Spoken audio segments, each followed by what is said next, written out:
चलो, next topic है अपना free body and free body diagram. देखो, एक डायग्राम में अभी हॉरिजॉन्टल सरफेस है और उसके ऊपर एक स्पीयर रखा हुआ है और उसका दोनों का कांटेक्ट एक पॉइंट में हुआ है। अभी बॉडी का वेट W होगा स्पीयर का, तो वो वेट नीचे डाउनवर्ड डायरेक्शन में होगा और हॉरिजॉन्टल सरफेस ने और उसको उल्टी reaction force, that is normal reaction दिए हुए। सो फ्री बॉडी क्या है? एक आइसोलेटेड बॉडी है which has to be separated from all other connected bodies और सर्फेसेस। देन हम उसको फ्री बॉडी कर सकते कि फ्री बॉडी को हमें क्या करना है? कनेक्टेड बॉडी से सेपरेट करना है, तो उसकी एक डायग्राम बनेगी, उसको बोलते हैं फ्री बॉडी डायग्राम। उसमें अगर all active and reactive forces अगर उस बॉडी पे हम शो करेंगे डायग्राम में, तो उस डायग्राम को हम क्या बोलेंगे? Free body diagram. तो अभी वो देखो डायग्राम आ गई, तो एक स्पीयर है, स्पीयर से कांटेक्ट निकाल दिया तो उस स्पीयर का वेट नीचे आ रहा है और उसका हॉरिजॉन्टल सरफेस ने दिया हुआ रिएक्शन ऊपर जा रही है। सो वो परपेंडिकुलर है, इसलिए नॉर्मल रिएक्शन बोले। तो वापस फ्री बॉडी डायग्राम की डेफिनेशन देखते। The diagram by which two or more bodies in contact can be separated from their surrounding is called as free body diagram। देखो, अभी एक डायग्राम आई है जो दो इंक्लाइन सरफेस के बीच में स्पीयर रखा हुआ है। अभी इंक्लाइन सरफेस दो है, मतलब दो कांटेक्ट आ गए, एक इंक्लाइन लेफ्ट साइड में और दूसरा इंक्लाइन राइट साइड में। तो अभी ये जो स्पीयर रखा हुआ है नॉच में रखा है। नॉच बोले तो दो इंक्लाइन सरफेस, अभी दो पॉइंट में उसका कांटेक्ट आ गया है, ए और बी पॉइंट में। तो ए और बी पॉइंट में आ गया, मतलब उसका रिएक्शन आर ए और रिएक्शन आर बी दोनों तरफ से। अब वो रिएक्शन को लाइन ऑफ एक्शन की तरफ से अगर आगे लेके जाएंगे तो हमें डायग्राम ऐसे दिखेगी। और वो स्पीयर अगर हम निकाल दें तो अपनी एक डायग्राम ऐसे आएगी कि आर ए जा रही है राइट साइड में, आर बी जा रही है ऊपर लेफ्ट में, और उसका जो वेट है स्पीयर का वो डाउनवर्ड डायरेक्शन में दिख रहा है। तो अब ये आ गई अपनी फ्री बॉडी डायग्राम। तो इसका इम्पोर्टेंस क्या होता है कि प्रॉब्लम जो हम मैकेनिक्स में सॉल्व करते हैं उसको इजी सॉल्व कर सकते हैं और उसके बाद उसको सिंप्लीफाई कर सकते हैं वो प्रॉब्लम्स को, ताकि हम सॉल्यूशन अच्छे तरीके से निकाल सके और जो भी फोर्सेस उस बॉडी पे एक्ट हो रहे वो हम प्रॉपरली उसमें शो कर सकते। तो बॉडी को हमने कहाँ दिखाया? एक पॉइंट में दिखाया, सेंटर में। तो ये फ्री बॉडी और फ्री बॉडी डायग्राम का कंसेप्ट अभी आपको वापस दिखा रहे हैं कि diagram of a body in which body under consideration is free from all the contact surfaces and shows all the forces acting on it, which includes all reactions whether it is at contact surfaces. So such diagram we called it as free body diagram. तो अभी देखते हैं उसका पहला numerical में बोला गया कि एक बल्ब दिखाया है 100 न्यूटन का, हैंगिंग है सेलिंग से, ऊपर की सेलिंग से, और उसको एक फोर्स, वो जो रोप है स्ट्रिंग है उसको एक फोर्स P अप्लाई किया है हॉरिजॉन्टली, और उसका जो रोप अगर तिरछी हो जाएगी तो उसका एंगल 60 डिग्री दिया हुआ है। तो हमें क्या निकालना है? वो कितना फोर्स लगेगा और उस टेंशन स्ट्रिंग में कितना आएगा, सेलिंग के तरफ का जो स्ट्रिंग है उसमें कितना टेंशन आएगा। तो देखो, अभी वो फ्री बॉडी डायग्राम निकाल रहे हैं हम नीचे कि उसका वेट 100 है बल्ब का, हॉरिजॉन्टल फोर्स P है और तिरछा जो स्ट्रिंग है उसमें टेंशन T आएगा। तो ये फ्री बॉडी डायग्राम निकाल दी और उसका अंदर के जो भी एंगल्स है वो ज्योमेट्री के हिसाब से हमें निकालना पड़ेगा। अभी देखो, P जो फोर्स है हॉरिजॉन्टल और 100 न्यूटन, उसका बीच का 90 डिग्री एंगल है। अभी देखो, फिर वो 120 डिग्री एंगल और 150 डिग्री एंगल। अभी हम उसको क्या करेंगे? लैमिस थ्योरम अप्लाई करेंगे। तो लैमिस थ्योरम क्या है? P divide by sine of 150 T upon sine of 190 and 100 divide by sine of 120। तो मतलब क्या है कि जो फोर्स ले रहे उसका नीचे साइन कौन सा लेना है? अदर टू फोर्सेस के बीच का। सो उस हिसाब से हमने दो फोर्सेस लिए, दो पेयर्स लिए, तो दो पेयर्स के हिसाब से पहला पेयर आ गया P का और दूसरा पेयर आ गया T का with respect to the weight. तो उसके हिसाब से हमने P फोर्स और टेंशन T का वैल्यू निकाला है। तो सिंपल कैलकुलेशन यहाँ पे देखते हैं। अभी नया नेक्स्ट सेकंड न्यूमेरिकल, इसमें क्या दिया है कि अगर एक इलेक्ट्रिक बल्ब पे उसका 125 न्यूटन है वेट, वो हैंग करके रखा है दो स्ट्रिंग से। तो डायग्राम में जैसे बोला है कि AC और BC करके दो स्ट्रिंग्स है रोप है, और वो दोनों रोप का एंगल दिया हुआ है सीलिंग से 60 डिग्री और 40 डिग्री। और उनमें क्या बोला है कि वो जो स्ट्रिंग AC और BC उसमें कितना टेंशन, कितना फोर्स लगेगा उसको पकड़ने के लिए, उसको संभालने के लिए बल्ब को। तो वो फ्री बॉडी डायग्राम निकाले नीचे देखो। अभी W उसका क्या है 125, वो बल्ब का वेट है, और दोनों स्ट्रिंग में कितना फोर्स आएगा तो वहाँ पे लिखा है फोर्स AC और फोर्स BC। तो उसका एंगल भी निकालना है हमें, तो ज्योमेट्री को समझना पड़ेगा कि कौन सा एंगल कितना आएगा, और वो हम वापस लेमिस थ्योरम अप्लाई करेंगे कि फोर्स जो है AC में, AC जो स्ट्रिंग है उसमें, और एंगल साइन एंगल कौन सा लेंगे, अदर टू फोर्सेस का बीच का angle. So FAC divide by sine of 130 is equal to FBC upon sine of 150 is equal to 125 divide by sine of 80। तो दो पेयर लेंगे, जो नॉन फोर्सेस है और जो अननोन है उसका पेयर लेंगे, और उसके हिसाब से कैलकुलेशन करेंगे using calculator, force AC string में और फोर्स BC स्ट्रिंग में। तो वो दोनों का फोर्स, दोनों स्ट्रिंग का टेंशन आ गया, मतलब फोर्स आ गया। तो अभी नेक्स्ट तीसरा जो न्यूमेरिकल है, आगे का न्यूमेरिकल, उसमें दिया है एक स्पीयर बॉल दिया है 450 न्यूटन उसका वेट है, वो हंग किया है सेलिंग से, मतलब, और वो हंग करके एक स्ट्रिंग से हंग किया है, और स्ट्रिंग जो है हॉरिजॉन्टली पकड़ी हुई है, उसको एक फोर्स हॉरिजॉन्टल लगा हुआ है, और जो स्ट्रिंग तिरछी हुई है उसका एंगल उन्होंने दिया है 55 डिग्री विथ सीलिंग। तो हमें वो टेंशन कितना आएगा वो रोप में, और जो फोर्स लगा है वो कितना रहेगा, ताकि वो फ्री बॉडी डायग्राम निकालने के लिए हमें वापस क्या करना पड़ेगा, weight W, P horizontal force, और जो टेंशन आएगा उसको हमने T बोला है। तो अभी एंगल निकालना पड़ेगा, वही ज्योमेट्री यूज़ करेंगे। अभी दिया है एंगल 55 डिग्री, तो उसके हिसाब से वहाँ पे एंगल आएगा 125, और नीचे एंगल आएगा 145। तो अभी साइन लेमिस थ्योरम यूज़ करेंगे। So force divide by sine of 145 is equal to T divide by sine of 90 is equal to 450 divide by sine of 125। अभी दो पेयर लेंगे, फोर्स F का और वेट 450 का, और दूसरे इसमें टेंशन T और 450 वेट का पेयर लेंगे, और फिर उनको सॉल्व करेंगे using calculator. We get the value for force,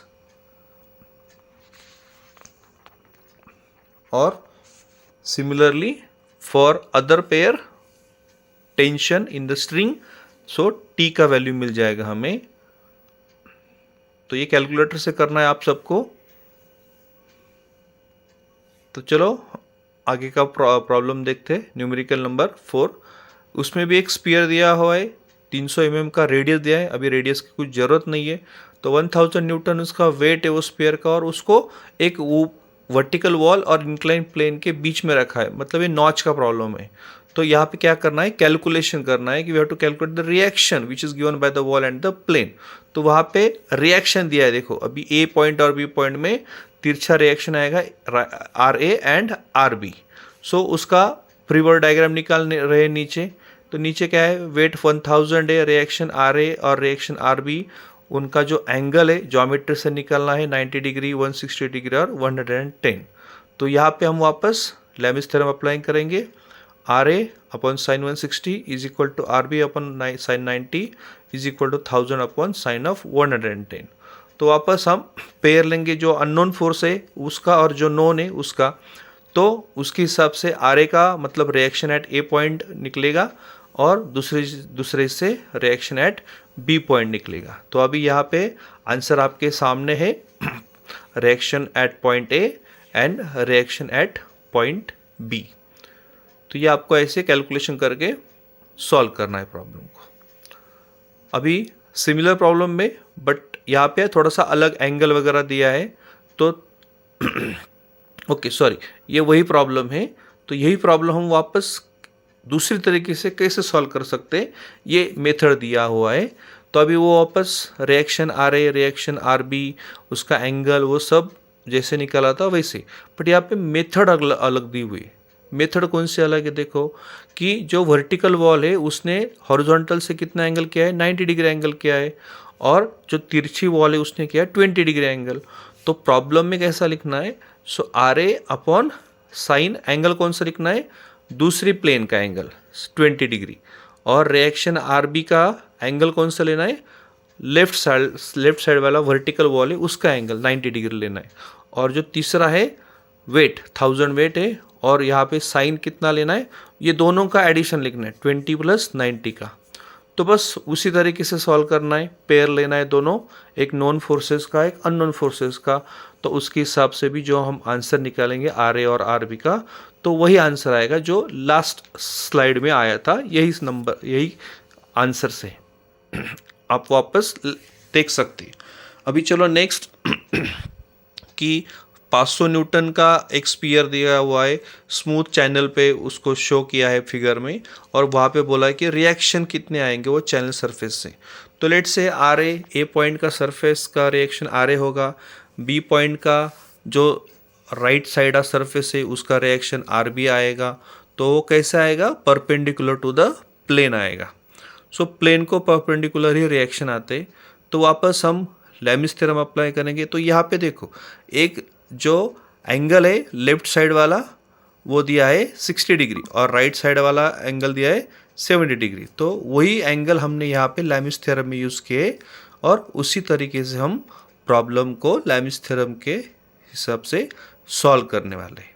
सो यहाँ पे अगर अच्छी तरीके से देखेंगे डायग्राम, और जो एंगल दिए हाईलाइट किए रेड कलर से, तो एंगल ये अनदर मेथड है। तो ये मेथड बहुत अच्छी है, तो ये यूज़ करनी चाहिए। जैसे रेगुलर हमने किया था कि फोर्सेस रिएक्शन दिखाए और बीच बीच का एंगल निकाला हमने ज्योमेट्रिक से, वो भी तरीका बराबर है और ये भी तरीका बराबर है। तो चलो आगे का प्रॉब्लम देख लेते हैं। अगला प्रॉब्लम है कि यहाँ पे भी एक 50 किलो न्यूटन का एक वेट हंग किया है by means of string to the ceiling. तो यहाँ पे कितना पुल फोर्स जो है, अब ये हॉरिजॉन्टल पुल नहीं, अब ये थोड़ा तिरछा फोर्स लगा है, पी नाम दिया है उसको, वो 30 डिग्री एंगल दिया है वो फोर्स को, और जो स्ट्रिंग है उसका एंगल दिया है 70 डिग्री। तो अभी उसका हम फ्री बॉडी डायग्राम निकालेंगे। तभी वेट जो दिया हुआ है बॉडी का, वो बॉडी का वेट, और जो तिरछा फोर्स पुल फोर्स से बोलते हैं पी, तो वो एंगल उसको हम वापस P force, T tension and W is the weight of that body. तो वहाँ पे ज्योमेट्री का यूज़ करके हम इन तीनों फोर्सेस के बीच का एंगल निकालेंगे। तो आपको डायग्राम को वो अच्छे तरीके से समझना है और आपको वो एंगल निकालना है। तो अभी देखो फ्री बॉडी डायग्राम निकाल दी। अब यहाँ पे हम क्या करेंगे? लेमिस थ्योरम अप्लाई करेंगे। वही formula, force divide by sine of angle between the other two forces. So अगर P फोर्स लिया है तो साइन कौन सा लेंगे? W और T के बीच का एंगल, दैट इज 160 एंगल लेंगे। तो P divided by sine 160 is equal to T upon sine 120 is equal to 50 upon sine 80। तो अभी इन दोनों का पेयर लेंगे, जो अननोन फोर्स और नॉन फोर्सेस का, और उसके हिसाब से हम कैलकुलेशन करेंगे कैलकुलेटर की मदद से, और P पुल फोर्स का और T टेंशन का वैल्यू निकालेंगे। तो ये समझ में अगर नहीं आया तो स्टॉप करके आप फिर से देख लो, वीडियो को स्टॉप करो और देखो। तो चलो आगे चलते हैं। ये अभी ये थोड़ा अलग प्रॉब्लम दिया है कि दो आदमी है, उन्होंने एक वेट कैरी किया है 670 किलो न्यूटन का बाय मीन्स ऑफ रोप। अभी जो रोप है वो इलास्टिक नहीं है, वो इन इलास्टिक है। तो वो रोप जो है उसका इंक्लिनेशन दिया है 40 degree and 50 degree with the vertices. Vertices मतलब वर्टिकल लाइन से दिया हुआ है एंगल। तो अभी देखो एंगल डायग्राम निकालिए वापस। तो 40 डिग्री 50 डिग्री दिखा है। उसका टेंशन जो दोनों ने पकड़े हुए रोप है उसका टेंशन, एक का पहला का T1 है और दूसरे का टेंशन T2 है। और जो वेट हंग किया है बीच में उसका वेट दिया है 670 किलो न्यूटन। तो फिर ट्रायंगुलर मेथड यूज़ करेंगे ज्योमेट्री का, और फिर एंगल निकालेंगे 90 डिग्री, 140 डिग्री, 130 डिग्री। तो फिर यहाँ पे लैमिस थ्योरम अप्लाई करेंगे। So T1 upon sine 130 is equal to T2 upon sine 140 is equal to 670 upon sine 90। तो उसके हिसाब से फिर वापस जो एक अननोन फोर्स और नोन फोर्सेस का पेयर लेंगे। तो उसके हिसाब से हम T1 का फॉर्मूलेशन क्या है, T1 का वैल्यू अभी आपके सामने आई है आंसर, और सिमिलरली हमको T2 का आंसर निकालना है। तो T2 का आंसर आपके सामने आया। तो ये थोड़ा सा अलग सा प्रॉब्लम है। तो अलग सा प्रॉब्लम बहुत सारे आते हैं पेपर में, तो आपको अच्छी तरीके से उसको समझना पड़ेगा। अभी देखो और एक प्रॉब्लम स्पीयर का दिया है।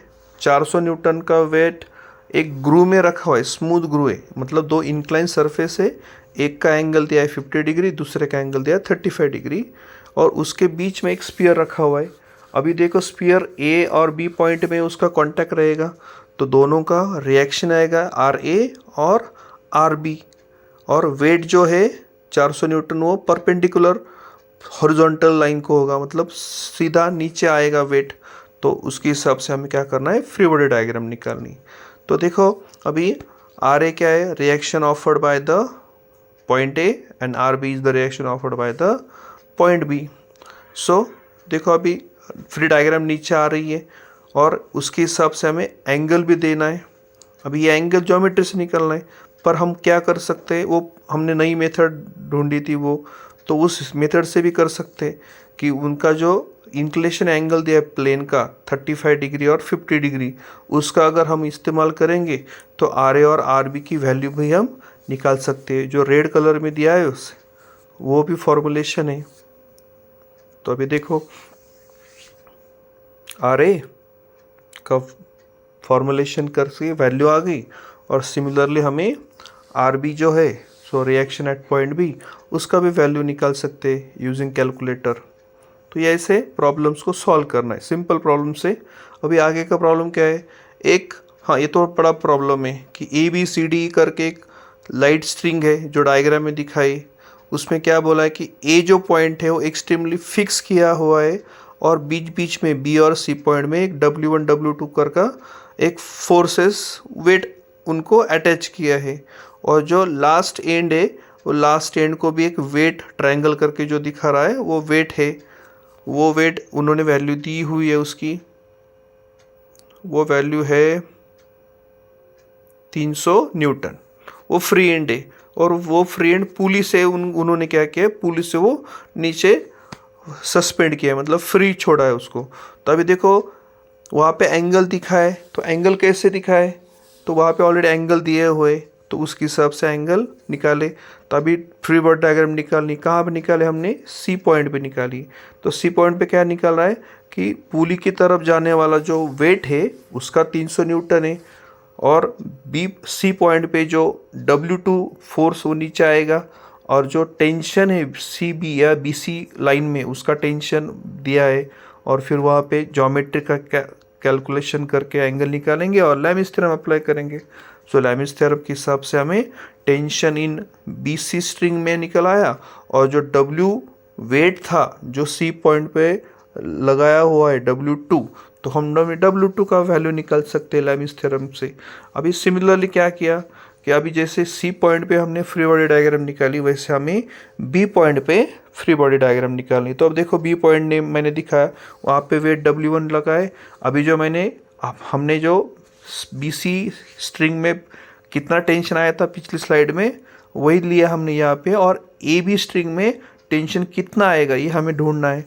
तो वहाँ पे एंगल के हिसाब से एंगल हमने दिखाया वो ज्योमेट्री, और फिर लैमिस थ्योरम यूज़ किया, और लैमिस थ्योरम यूज़ करके फिर टेंशन इन ए बी और बी ए को कुछ भी लिखो, ए बी लिखो या बी ए लिखो, और W1 और 150 उसका तीनों का वेट का यूज़ करके उनका साइन लेके लैमिस थ्योरम अप्लाई किया, और फिर वो पेयर लिए उन्होंने, पेयर दिखाए tension in B C sorry tension in A B और वेट W1, और दोनों का वैल्यू निकाला है। तो जो आंसर आया है T tension in A B and W1 का। जो बात समझ में नहीं वो वापस दोहरा के वीडियो दोहरा के आप देख लो आप।